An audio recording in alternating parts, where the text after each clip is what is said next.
Dottoressa, parlare di welfare ci chiama a delle responsabilità che devono essere rivolte veramente a tutti e quindi di inclusione. Sappiamo che con l'invecchiamento della popolazione si palesano anche delle patologie che possiamo riassumere così, legate al decadimento cognitivo. È così?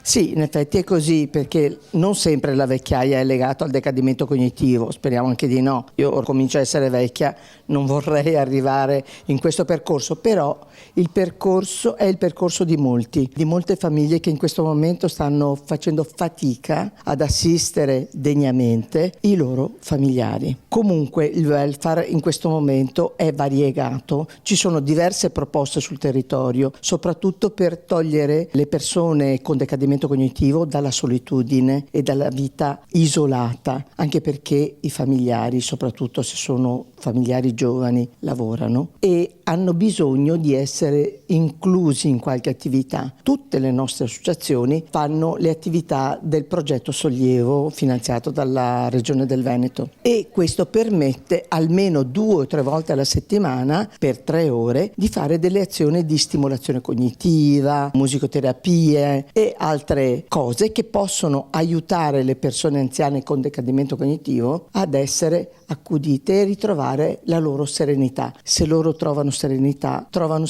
anche i loro familiari e questo è assolutamente importante. Ovviamente poi ci sono le case di riposo, ma speriamo di arrivarci il più tardi possibile. Ci sarebbe bisogno di dare più spinta, per esempio, ai centri diurni che sono organizzati all'interno delle IPAB, però costano ovviamente, quindi la Regione credo abbia qualche problema a finanziarne ulteriori, però sarebbe necessario perché dalle 9 del mattino alle 4 del pomeriggio sono delle attività di assistenza, cura e attività di promozione e di allegria, ludiche anche per le persone ammalate, per permettere alle persone giovani di continuare il loro lavoro e di avere un rapporto sereno con la vita, perché se poi i familiari vengono colpiti da burnout perché non ne possono più, ovvio che ne risentirà non solo la persona colpita così, ma anche il proprio familiare e la vita comunitaria poi.